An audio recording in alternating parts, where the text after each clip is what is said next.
Welcome to episode 19 of 100 Years of Marine Corps Tankers, a station dedicated to honoring the legacy of Marine tankers and remembering the stories of what made the community special, told through the words of the Marines that towed the line. Today, we are joined by a true warrior. Major Timothy Doran is the only Marine tank officer that I know to command a company in both 1st and 2nd Tank Battalions. And we will certainly hear about how this came to be later. All right. Welcome to 100 Years of Marine Corps Tankers, Tim. Thanks. Great to be here. I'm happy to have you. As we start the conversation, what led up to you wanting to become a Marine? I thought about that one. I had a wrestling coach in high school that had done a couple tours in Vietnam as an infantryman. He was a Marine, and he had this great way about him, and just this great aura about him. We all had a ton of respect for the guy, and a lot of guys from those wrestling teams ended up joining the Marines. I think it was partly because of him, and I'm from Evansville, Indiana. It's a sleepy town in southern Indiana. I just wanted to get out and see the world and do something different, you know. So that's why I joined. And you joined we were saber-rattling a little bit in Iraq, and a new war was coming too, or maybe it was, and I wanted a piece of it. So, but the irony was, by the time I made it through boot camp and then MOS school, MCT and MOS school, everybody's already on their way home. Because that timeline, you enlisted in October of 1990, and yeah, first assignment was a field artilleryman with 1st Battalion, 10th Marines. You did get to deploy, though. You deployed with the U.S. 6th Fleet to Mediterranean, to Israel and North Africa, and participated in Operation Provide Promise to the former Bosnia and Herzegovina. What was that like? It was a great deployment, and that was back when Marines were, I think, more revered overseas than we are these days. But Provide Promise, it was kind of a joke, and the only reason I put it on there was I was on board the USS Tortuga, and we were scheduled to take on some foodstuffs, I think, in Greece when we got the call to go up into the Adriatic. We started cutting squares outside of Bosnia, and we were ferrying supplies ashore, but we ran out of foodstuffs. So all we had left was chicken patties. So for like 28 days, we had chicken patties for breakfast. We had chicken patties for lunch. We had chicken patties. We had chicken patty art contests. We had chicken patty throwing contests in a flip deck. And when we got done up there in the Adriatic and we came out, somebody hung a ribbon on us. But to this day, me and all the guys refer to that as our chicken patty ribbon. So. Nice. And then after that tour, you were assigned to the Marine Enlistment Commissioning Program 4 years later, and then attained your degree from Purdue University in 1994. What made you want to become an officer, vice enlisted Marine? One man. His name is Mike Frazier. I think he retired as a colonel. To this day, I think he's the most outstanding officer I think I've ever served with. He was my battery commander in 1st Battalion, 10th Marines. I was getting out, and I was pretty convinced that the Corps just wasn't for me anymore. I was a bit, like a lot of guys, after your first 4 years, you get a bit jaded about some of the trappings of military service. And I didn't like some of my officers. And I was doing my exit interview with him. And he said, Tim, you complain about this, that, and the other, but you ever thought about maybe joining us and becoming an officer yourself and trying to fix some of the problems you think are running out of Marines? He said, I'll tell you what, I've talked to your platoon commander about it. We'll even write your application for you. We'll help you, walk it through and all that, but I think you can do it. What do you think? He sort of called me out, Mm-hmm. And I said, okay, I'll do it. And I did. I didn't have any designs of becoming an artillery officer. I just wanted to be a leader, like him, just like with Brody Crick back in high school. Mike Frazier was such a wonderful guy. We all loved him to death. We would have done anything for that guy. And I kind of wanted to be like him, So I stuck around and I stuck it out. So how did it come to be that you were a tank officer? I graduated high enough at the basic school to where I could basically pick my MOS. I had ground intel on there forever. I wanted to be a ninja, right? But I wasn't getting any younger. And I was a gearhead growing up, And I always thought the Abrams was such a sexy machine. And so towards the end there, I changed my top choice to armor and got it. Nice. And that takes us to 1998, where you received a commission as an armor officer and were first assigned to 1st Tank Battalion out in beautiful 29 Palms, California. While there, you kind of ran the gamut for company grade.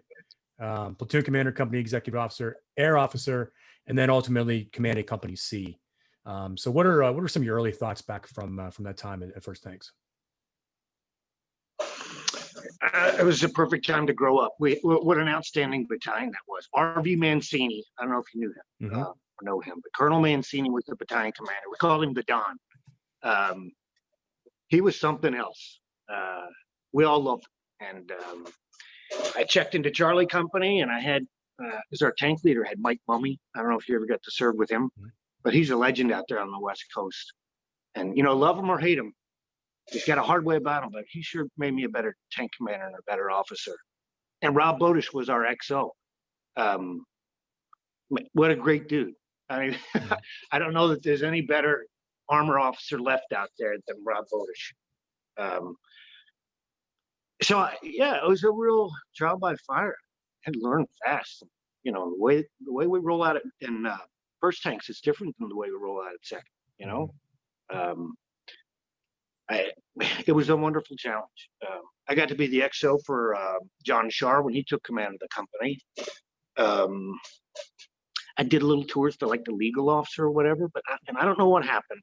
I don't know if we were short captains, and I can't remember the timeline of it all. I don't know if we were short captains or if Colonel Mancini had a couple that he didn't like, but he frocked me to captain and gave me Charlie Company. So I only had the company. It was like 6 to 8 months, but I was a no kidding company commander. Took the guys out the field, did what we needed to do. We had a great team. We had guys like Troy Yates.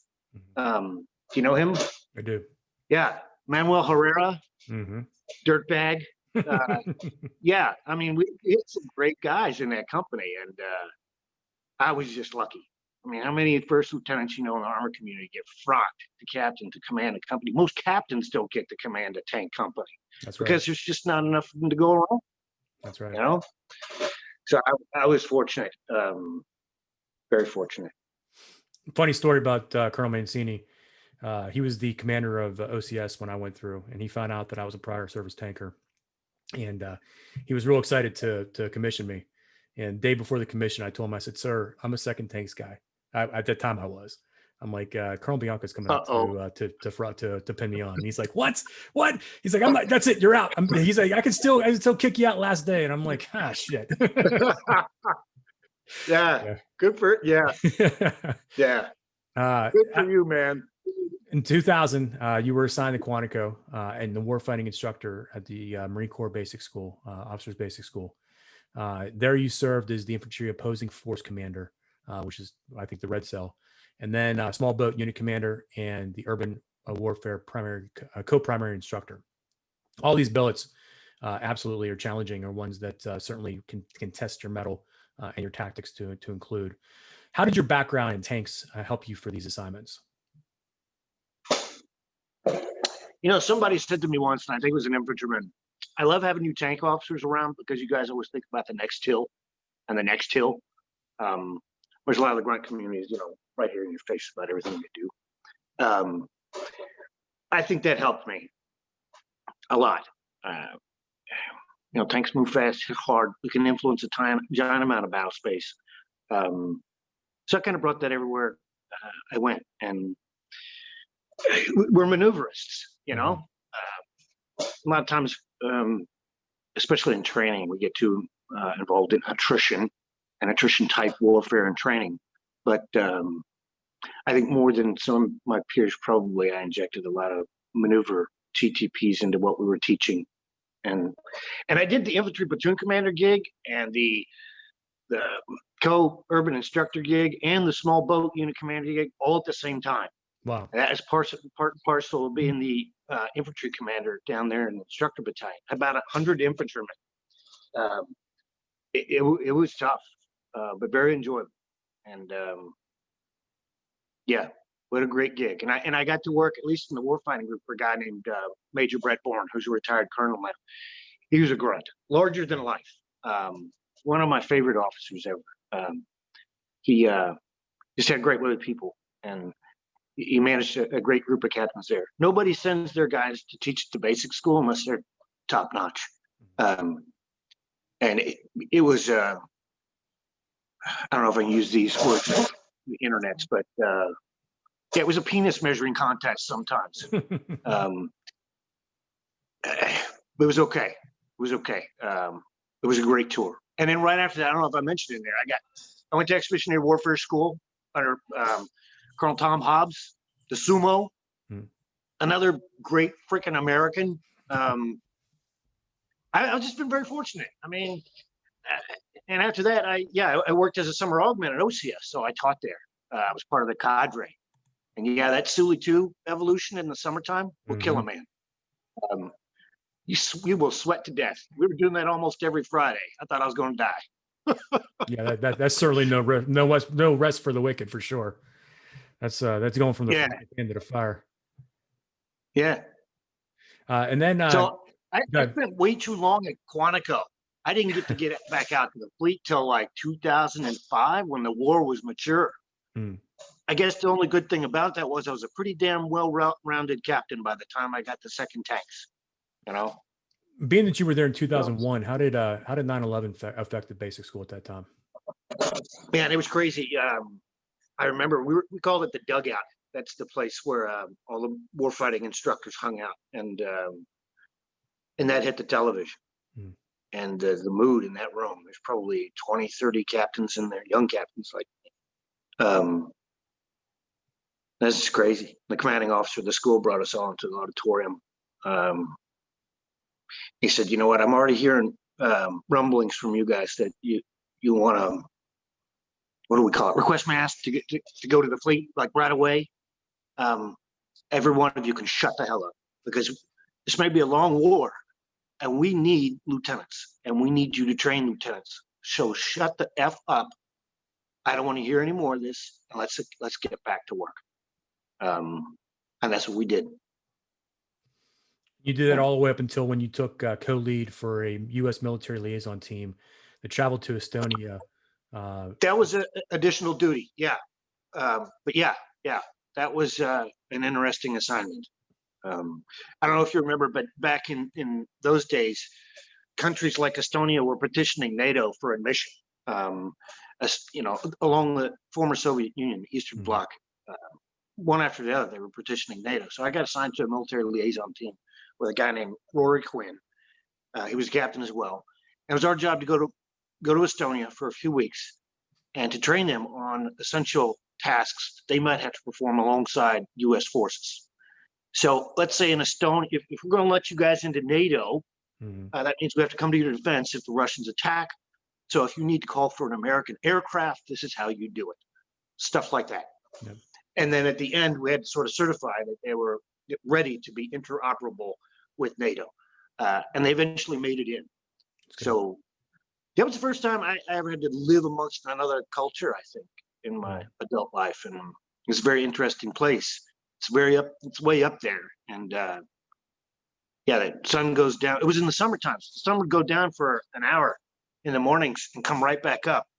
That'll jack you up, especially if you're drinking vodka with the Russians, because a lot of them were Russians. Right. Holy moly. They were some tough people.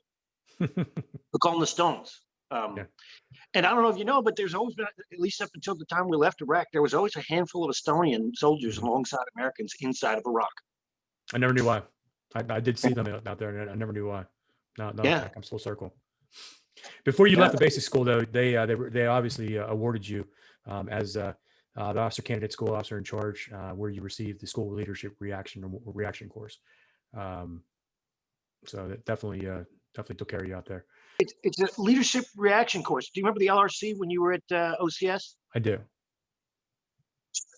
So the little problems that you would have to do, it was like this little wooden box you would go into, and there would be an ammo can and a pipe, and that was the leadership reaction course. I ran that. Okay. All right.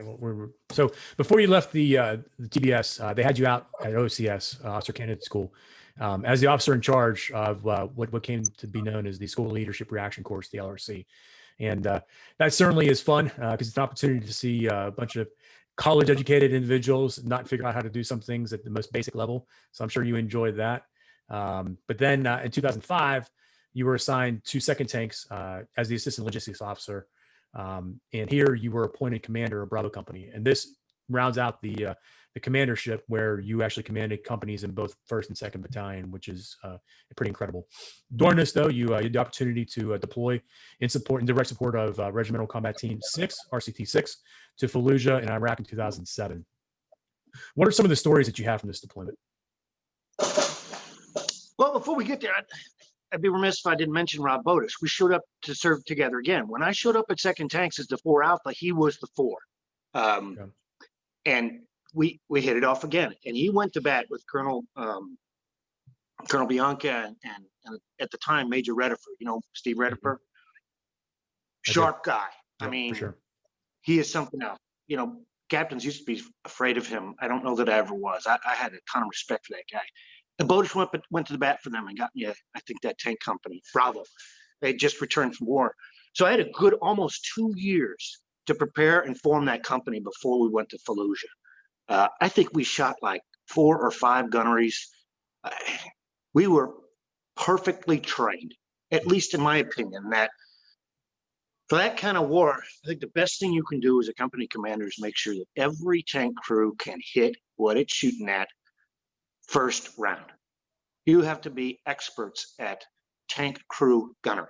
We weren't going to be putting the company online or fighting some platoon wedge attack somewhere. No, this was a section leader's fight. It's a platoon commander's fight, and it's a tank commander's fight. That's what we focused on. And sure enough, on the few occasions where we did have to take a shot at something in Iraq, we hit first round every time. And I'm saying, you know, machine guns as well, or especially machine guns. That's where we shot most for our ammo. Right. So yeah, I mean, what are some memories of the deployment? It was an okay corral when we got there. You look back, 2007, especially in the spring, the United States was really wringing its hands about what we were going to do in Iraq. Are we being beat? This is, you know, as the surge was coming, it was dominating the news. And yeah, when I got there, things seemed a bit crazy. I mean, the issue was in doubt, I think. It was no longer this kinetic fight like it had been, at least during Al-Fajr and some of the other Marines times. But we were seriously talking as a staff, the RCT, about taking the city again. Can you imagine that in 2007? I mean, the American public would have flipped their lid. Well, not to bash my Army brothers and sisters, but after 2005 and 6, we handed it over to the Army to manage, right? And then they didn't do the type of patrols we were doing. So when you got back out there in 7, you were I mean, correct me if I'm wrong, you were basically picking pieces back up from where the Army had it and let, you know, obviously folks move back in that probably shouldn't have been there. Yeah, probably a lot of dynamics that had to do with that. The bad guys just wouldn't go away, right. You know? And for some reason or other, they'd take advantage of a unit that had let its guard down, or units that had the hunker down mentality. I won't mention their name specifically, but we had an Army unit in Karma then that, boy, they just, I think, I don't want to say they quit patrolling, but it just, their presence in the battle space was, as the commander out there, what did you do? Did you follow in kind of the TTPs, the tactics, techniques, and procedures that we kind of established prior to, or did you change some things up? Yes and no. You know, when I got there, Charlie Company and Charles Fretwell and his guys, Gunny Jules, they had a great crew. They were doing a lot of Adam Lynch. They were doing a lot of 2 tank security patrols. I didn't like that. I felt like we were just kind of trolling for combat, you know, trolling as you drive around with the boat. We're just waiting to get a hit off some. So I insisted, like, soon after we got there, that we would form tank infantry teams with some of the local units and keep it that way. So I kept a platoon almost continuously attached to 2nd Battalion 6th Marine Weapons Company. So we had, at any given time, a 2 tank section in the city, along with 4 gun trucks and some dismounts. I tried to keep it always, and I think you've interviewed Dan Grazier, and I listened to some of it. I even attached him to recon. We had a recon company under a guy named Captain Rose there in Karma. Um, I can, instead of trying to fight out of Fallujah, our main mission was the quick reaction force. I wasn't going to react to anything in a hurry from the mech. Did you guys call it the mech? Yeah. So I distributed guys. I had platoons out at different OPs staying there embedded with the infantry or attached through almost the entire deployment. That way, if something went bad, and sometimes it did, we had tanks right there. The local units not waiting on tanks to get there from the mech. I think I changed it in that way, in that I insisted that we had infantry with us before we usually went anywhere. Because I felt like, especially as a 2-tank section in downtown Fallujah, I mean, you see the world through a straw, right? And I knew that we weren't going to shoot first in that situation, and I didn't want that to happen. So, and then as things went on, I spent a lot of time off my tank. I sent some pictures. I had to eat a lot of goat with a lot of the tribal people. This was during the awakening, you remember, of the Sunni tribes finally decided, and the league was an army brigade inside of Ramadi. That team there started partnering with the tribal leaders and the Sunnis there, and things started to really look good in Ramadi when they didn't in Fallujah, even worse than Karma. So 2-6 and everybody, we tried to bring that counterinsurgency aspect to everything we did. You know, we say death before dismount, but there's no way we're going to shoot our way out of that war. I had to get off my tank sometimes and eat goat and shake hands. But Lots of teeth. by the time we left, and it was working, and only to some small degree because we were helping, but everybody was pulling in. My biggest enemy as a company commander, but by the time I left in late 2007, was boredom and complacency, keeping the guys focused. You know, I really think that the American war effort had, you call them Al Qaeda in Iraq, you call them ISIS. By the end of 2007, early 2008, they had gone to ground. They were beat. Yeah, that's the way I see it anyway. When you so good. I mean, you ask about memories from that deployment. I got a million, and we could talk for hours. And I don't know that any one sticks out more than the others. I tried every day. I didn't try. I think I succeeded in making sure that our armor was relevant to the fight at hand. And even if that meant attaching tank sections to Iraqi army units, which a lot of people in the RCT were like, "Oh hell no, no, no, no." I'm like, wait a minute. If transition is the mission, if we really want these guys to stand on their own, what says we're here to partner with you more than giving those guys a couple Abrams on their flank for whatever they're about to do? And we did a lot of that. All right, so I hope that answers some of it. No, it definitely does. Most definitely. The only other question I would have would be that, because I didn't see it, with the dispersion that you all had between your tank units, how did you handle the logistics resupplies? It was a problem, and we would have to rotate units back to the mech very often. And especially, I remember Dan Grazer talking about the heat. You know how hot it gets. But it's right to insist that whenever we went out, that we were partnered with the infantry, if not in direct support, but attached. I don't know if we covered this before, but I saw, 2-tank section rolling around Fallujah. Was I didn't think we were going to shoot first in that scenario, because you're looking at the world through a straw. Plus, if you have dismounts with you, now we can capture someone, or we can detain people. If it's 2 tanks and you're just rolling around and we catch a bomb maker or something, we don't grease them, or we got a suspect that we want to pick up. What am I going to do? Lash him to the top of the turret? No, I got to call the local grunts to have them come and help me. So I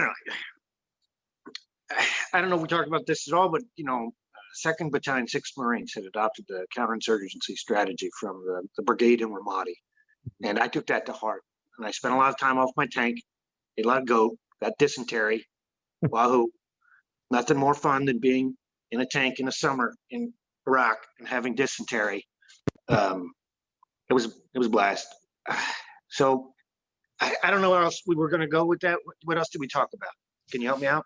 Yeah, you were just talking about having instead of working out of the mech, having all different tank units kind of spread out in support not only of our sister services in some cases, but even as far as against RCT6's desires and wishes with the Iraqis. But you had mentioned that you'd mentioned the mission. If the mission is transition, then what better way to do that than to show true faith with attaching those Abrams directly to them. So that's kind of where you live. Yeah. Okay. So sure, we did a lot of that. Ate a lot of goat, and I believe we could talk transition all day, and we can say that, hey, transition's the mission. And wait a minute, how many of you guys are actually partnering with the Iraqis or with your local Iraqi police forces, or how many of you guys are getting out of your vehicles and actually carving up your areas of operation to assist instead of just, I don't know. That's the way I fought in Fallujah, and I think it was effective. I don't know. You have to ask the bad guys. Logistically, though, what were the logistical challenges having those units kind of spread throughout the battlefield? Yeah, I was going to say we the bad guys blew an 18-wheeler's worth of explosive underneath an overpass that had a Iraqi police unit on it in northwest of Fallujah on the highway. I think it was checkpoint 286. I can't remember. This is a good logistics lesson. I mean, I had to send Danny Grazer's tank platoon up there, and it was hot. Oh man, this is where he was talking about guys fighting inside the tank with IV bags.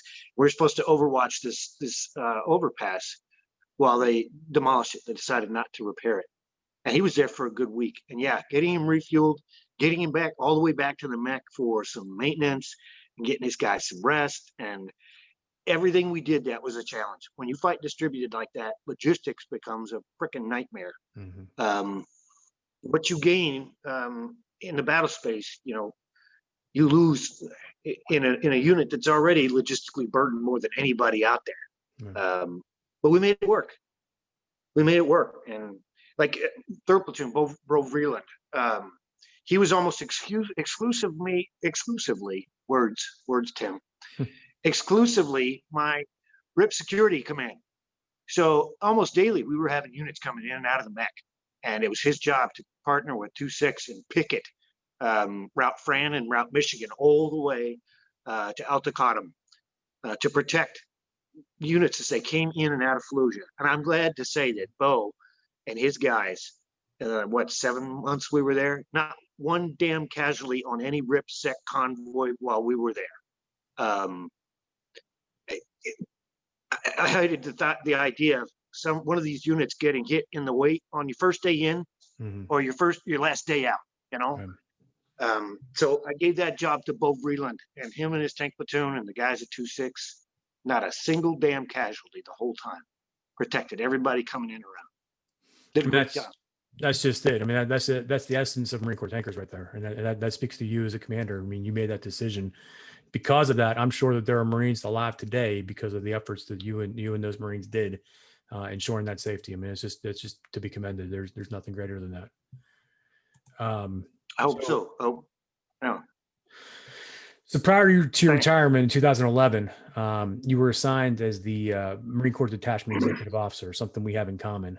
And you executed its movement from Knox to what up until this year was its home at Fort Benning, Georgia. So I can thank you for taking it out of Knox and putting us in Georgia. I know that you didn't want to answer this question, but I'm going to throw it anyway to you. What was the transition from Kentucky to Georgia like? Well, okay, hold on. I can't take credit for any of that movement at all. That was Joey Estep and Dan Witt and the guys in the 3 shop. I was the XO, but those guys they're fire and forget kind of guys. Mm-hmm. So that move, yeah, I kept tabs on where everything was, at least to some degree on when everything was moving, but they made it seamless. It's too easy. But let me back up. Before I was assigned as the XO, I did a couple years in the Maneuver Captain's Career Course as a team chief there. That was a great assignment. It's like the Army's version. It used to be ACCC, Armor Captain's Career Course. Now it's the Maneuver Captain's Career Course. It's adventing now. And we get captains from all over the ground combat forces, special operations, you name it, and they come through this school. It's like EWS for Marines. So I did that for 2 years. I had a great staff, and it completely changed my ideas that I had about the Army too. The Marines were oftentimes critical of the Army, especially in TRADOC. But I had a couple of majors. So I was a team chief. I had guys like Major Mike Behrman, Major Dave Sims, Rupert Greenwood, who was our British Army officer. I had an Australian, Dee Falvey, Dan Paget. Those guys single-handedly not only helped my opinion of our sister services, but of our country's allies. The Brits aren't going to send a slacker to go be the single liaison on the maneuver captain's course. Rupert Greenwood was an outstanding guy. Same way with Dean Falvey, Dave Sims, and Mike Behrman, two of the best officers I've ever run into. And we just, take 15 or so students, and included in that is a few international officers, and we got them through, a 4 or so month POI. That was one of the funnest duties I ever had. And it's more than EWS. It's like a company commander school. Spend the first half of that school getting smart on company level tactics and get these guys. It's like a company commander school, more so than a staff planning school. So that was a great thing. Yeah, and then I became the XL. So go ahead. Coming out of Fallujah, prior to that, and obviously working those distributed operations, how did that kind of experience set you up for teaching at MCCC? I mean, what were some of the tactics, techniques, and procedures that you personally brought to MCCC? I'm glad you asked that, because that's one of these stories I wasn't sure I was going to tell, but I guess I'm going to tell it because it may be not sufficient for work, but it counts here. And I told it to all my students. In Fallujah, we had a lot of cops and fobs out there. To those listening who don't know, those are combat outposts, which are small, and then the fobs are bigger. And a lot of these grunt cops, they were relieving themselves in straddle trenches. Things were pretty tight, and sanitation became a problem after a while. And we thought, especially in the summertime, somebody had a great idea. And it's funny to laugh now. Somebody had a great idea that we're going to distribute porta potties to all these cops, right? So we did. And at the time, a couple of times, I got tagged with, and when I say I mean my company got tagged with providing security so we could take porta johns out to these cops. And then after a while, I was like, you know what? Stop. This is not why tanks are here. I understand these guys, but I need to be out there chasing bags. Okay, stop. So I'm out. Find somebody else. So they tagged the artillery battery, who was only really shooting counter battery at the time. We're the last guys in Iraq that still shot counter battery. Any idiot showed up anywhere near the mech and shot in there with a mortar. We were shooting back every time. But they used the leftover guys from the batteries to provide security for these. Well, once we got all the porta johns in, now what do we got to do? Well, eventually they're going to get full. So we got to hire the honeysucker to come out and suck them all out. But if I'm an insurgent, why not blow up the honeysucker? Why not? Being an insurgent must have been much more fun than being a Marine, So now all of a sudden they're shooting at the honeysucker. So we got to provide security for it. So we send a battery over to provide security for the honeysucker. And after a while, it looks like Mad Max Fury Road, where the honeysucker is like the war rig, and he's surrounded by all the guys from the battery who are trying to protect it, going up into Karma and everybody. Dude, it was crazy. Finally, we were like, okay, stop. Well, and then, even worse, somebody in the battery gave the lead truck one of those PA systems, the big ones with the big megaphone things on them. And so everywhere they went, they gave the mic to the most nuts Lance criminal that they had. And he would, every time he was going somewhere, you'd hear team poop. And you could hear it forever as they roll through, and it became this huge self-licking ice cream cone, team poop. And so I always told the captains, before you have a good idea, think about the second and third order effects, of what you just decided, because that's what you're getting paid to do as a tactician and as a planner. While installing porta-johns at the fobs and the cops may sound like a great idea at first, nobody wants to get blown up standing next to the honeysucker, So that's my story about how I use something from there to help the captains think about planning, and that's my story. Team poop, love it. So after retirement, you were assigned as the services director for Asymmetric Technologies, which is a Columbus-based Mhm. company that provides new product support to DoD in Afghanistan and abroad. And then in 2014, you began working as a business development manager for American Apex. And as you know, obviously with the divestment of tanks, it's a hard pill to swallow for everyone, whether you're wearing the uniform, whether you've been out of the uniform for a little bit like yourself. The community, we're banding together and we're trying to take care of those junior Marines. As somebody that has, obviously commanded, like I said, both big companies in both battalions, but also has been out of the uniform for a while and been very successful in the civilian world. What message do you have for our junior Marines that are looking to move on post this divestment, whether it be in the Marine Corps, out of the Marine Corps, or out of the service or inter-service transfer? That's a good question. At least for the guys that are transferring or even retiring, maybe even yourself. It seems to me like the guys that have succeeded the most are the ones that have gone home.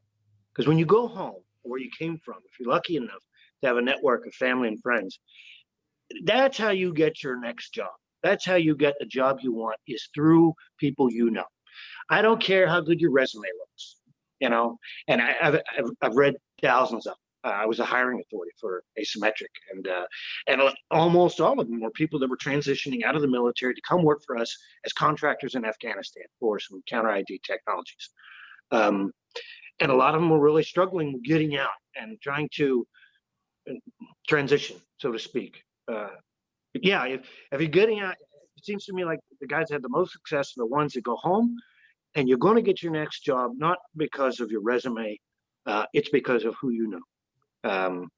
And it's very tough for Marines, just like this damned interview. Mm-hmm. It's hard for me to sit here and talk about myself.